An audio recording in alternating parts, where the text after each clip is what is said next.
Hi, I have an appointment today. He's new, sorry. If you see me and you tryna see what's up, ain't wanna fuck with me, then I'm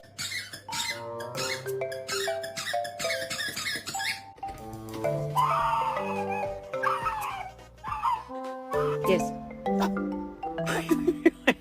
You're not okay.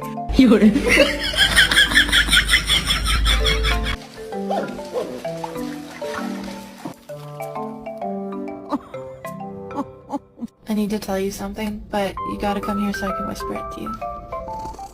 You're adopted.